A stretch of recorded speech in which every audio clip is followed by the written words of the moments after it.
ओम शांति। आज 20 अक्टूबर 2025 की बाबा की साकार मुरली है। मुरली के महावाक्य हैं, मीठे बच्चे, बाबा आए हैं तुम्हें बहुत रुचि से पढ़ाने, तुम भी रुचि से पढ़ो। नशा रहे हमको पढ़ाने वाला स्वयं भगवान है। प्रश्न है, तुम ब्रह्मा कुमार कुमारियों का उद्देश्य व शुद्ध भावना कौन सी है? उत्तर है, तुम्हारा उद्देश्य है कल्प 5000 वर्ष पहले की तरह फिर से श्रीमत पर विश्व में सुख और शांति का राज्य स्थापन करना। तुम्हारी शुद्ध भावना है कि श्रीमत पर हम सारे विश्व की सद्गति करेंगे। तुम नशे से कहते हो हम सबको सद्गति देने वाले हैं। तुम्हें बाप से पीस प्राइज मिलती है, नरकवासी से स्वर्गवासी बनना ही प्राइज लेना है। ओम शांति। स्टूडेंट जब पढ़ते हैं तो खुशी से पढ़ते हैं, टीचर भी बहुत खुशी से रुचि से पढ़ते हैं। रूहानी बच्चे यह जानते हैं कि बेहद का बाप जो टीचर भी है हमको बहुत रुचि से पढ़ाते हैं। उस पढ़ाई में तो बाप अलग होता है, टीचर अलग होता है जो पढ़ाते हैं। कोई कोई का बाप ही टीचर होता है जो पढ़ाते हैं, तो बहुत रुचि से पढ़ाते हैं, क्योंकि फिर भी ब्लड कनेक्शन होता है ना।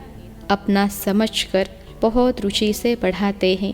यह बाप तुम्हें कितना रुचि से पढ़ाते होंगे तो बच्चों को भी कितना रुचि से पढ़ना चाहिए। डायरेक्ट बाप पढ़ाते हैं और यह एक ही बार आकर पढ़ाते हैं। बच्चों को रुचि बहुत चाहिए। बाबा भगवान हमको पढ़ाते हैं और हर बात अच्छी रीति समझाते रहते हैं। कोई कोई बच्चों को पढ़ते पढ़ते विचार आते हैं, यह क्या है? ड्रामा में यह आवागमन का चक्र है, परंतु यह नाटक रचा ही क्यों? इससे क्या फायदा? बस सिर्फ ऐसे चक्र ही लगाते रहेंगे, इससे तो छूट जाए तो अच्छा है। जब देखते हैं यह तो 84 का चक्र लगाते ही रहना है, तो ऐसे ऐसे ख्यालात आते हैं। भगवान ने ऐसा खेल क्यों रचा है जो आवागमन के चक्र से छूट ही नहीं सकते? इससे तो मोक्ष मिल जाए, ऐसे ऐसे ख्यालात कई बच्चों को आते हैं। इस आवागमन से दुख सुख से छूट जाए। बाप कहते हैं यह कभी हो नहीं सकता। मोक्ष पाने के लिए कोशिश करना ही वेस्ट हो जाता है। बाप ने समझाया है एक भी आत्मा पाठ से छूट नहीं सकती। आत्मा में अविनाशी पाठ भरा है, वह है ही अनादि अविनाशी, बिल्कुल एक्यूरेट एक्टर्स है। एक भी कम जास्ती नहीं हो सकते। तुम बच्चों को सारी नॉलेज है। इस ड्रामा के पाठ से कोई छूट नहीं सकता, न कोई मोक्ष पा सकता है। सब धर्म वालों को नंबरवार आना ही है। बाप समझाते हैं यह बना बनाया अविनाशी ड्रामा है। तुम भी कहते हो बाबा अब जान गए कैसे हम 84 का चक्र लगाते हैं। यह भी समझते हो पहले पहले जो आते होंगे वह 84 जन्म लेते होंगे, पीछे आने वाले के जरूर कम जन्म होंगे। यहाँ तो पुरुषार्थ करने का है। पुरानी दुनिया से नई दुनिया जरूर बननी है। बाबा हर एक बात बार बार समझाते रहते हैं, क्योंकि नए नए बच्चे आते रहते हैं।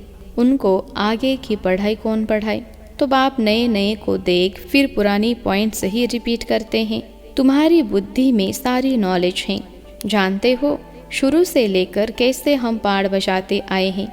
तुम यथार्थ रीति जानते हो कैसे नंबरवार आते हैं, कितने जन्म लेते हैं। इस समय ही बाप आकर ज्ञान की बातें सुनाते हैं। सतयुग में तो है ही प्रारब्ध, यह इस समय तुमको ही समझाया जाता है। गीता में भी शुरू में फिर पिछाड़ी में यह बात आती है, मन मना भव। पढ़ाया जाता है स्टेटस पाने के लिए। तुम राजा बनने के लिए अब पुरुषार्थ करते हो, और धर्म वालों का तो समझाया है कि वह नंबरवार आते हैं। धर्म स्थापक के पिछाड़ी सबको आना पड़ता है। राजा की बात नहीं, एक ही गीता शास्त्र है जिसकी बहुत महिमा है। भारत में ही बाप आकर सुनाते हैं और सबकी सद्गति करते हैं। वह धर्म स्थापक जो आते हैं वो जब मरते हैं तो बड़े बड़े तीर्थ बना देते हैं। वास्तव में सबका तीर्थ यह भारत ही है जहाँ बेहद का बाप आते हैं। बाप ने भारत में ही आकर सर्व की सद्गति की है। बाप कहते हैं मुझे लिबरेटर गाइड कहते हो ना। हम तुमको इस पुरानी दुनिया दुख की दुनिया से लिबरेट कर शांति धाम सुख धाम में ले जाते हैं। बच्चे जानते हैं बाबा हमें शांति धाम, सुख धाम ले जाएंगे, बाकी सब शांति धाम जाएंगे।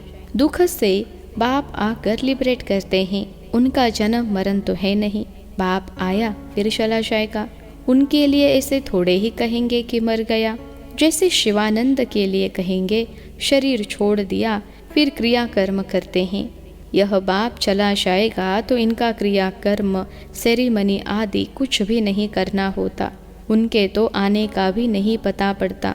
क्रिया कर्म आदि की तो बात ही नहीं है, और सब मनुष्यों का क्रिया कर्म करते हैं। बाप का क्रिया कर्म होता नहीं, उनको शरीर ही नहीं। सतयुग में यह ज्ञान भक्ति की बातें होती नहीं, यह अभी ही चलती है और सब भक्ति ही सिखलाते हैं। आधा कल्प है भक्ति, फिर आधा कल्प के बाद बाप आकर ज्ञान का वर्षा देते हैं। ज्ञान कोई वहाँ साथ नहीं चलता, वहाँ बाप को याद करने की दरकार ही नहीं रहती। मुक्ति में है, वहाँ याद करना होता है क्या? दुख की फरियाद वहाँ होती ही नहीं। भक्ति भी पहले अव्यभिचारी फिर व्यभिचारी, इस समय तो अति व्यभिचारी भक्ति है। इसको रोरो नर्क कहा जाता है। एकदम तीखे में तीखा नर्क है, फिर बाप आकर तीखा स्वर्ग बनाते हैं। इस समय ही 100% दुख, फिर 100% सुख शांति होगी। आत्मा जाकर अपने घर विश्राम पाएगी। समझाने में बड़ा सहज है।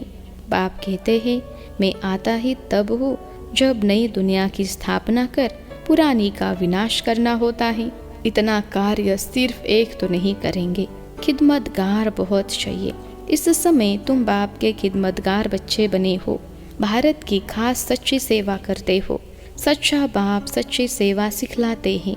अपना भी, भारत का भी और विश्व का भी कल्याण करते हो तो कितना रुचि से करना चाहिए। बाबा कितनी रुचि से सर्व की सद्गति करते हैं। अभी भी सर्व की सद्गति होनी है जरूर। यह है शुद्ध अहंकार, शुद्ध भावना। तुम सच्ची सच्ची सेवा करते हो, परंतु गुप्त। आत्मा करती है शरीर द्वारा। तुमसे बहुत पूछते हैं बीके का उद्देश्य क्या है? बोलो, बीके का उद्देश्य है विश्व में सतयुगी सुख शांति का स्वराज्य स्थापन करना।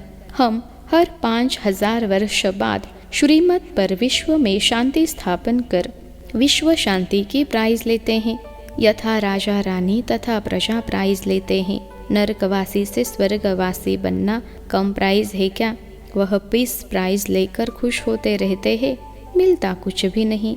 सच्ची सच्ची प्राइज तो अभी हम बाप से ले रहे हैं, विश्व के बादशाही की। कहते हैं ना, भारत हमारा ऊंच देश है। कितनी महिमा करते हैं।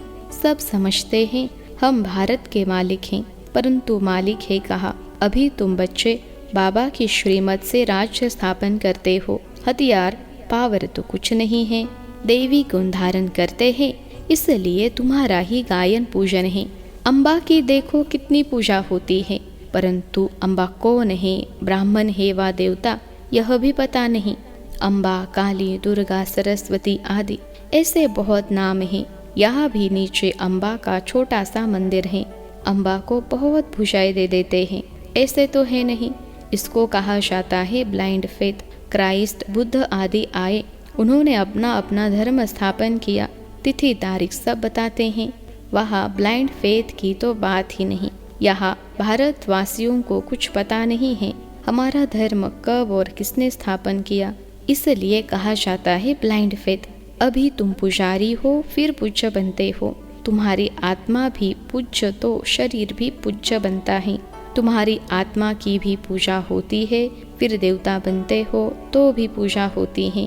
बाप तो है ही निराकार, वह सदैव पूज्य हैं, वह कभी पुजारी नहीं बनते हैं। तुम बच्चों के लिए कहा जाता है आपे ही पूज्य, आपे ही पुजारी। बाप तो एवर पूज्य हैं।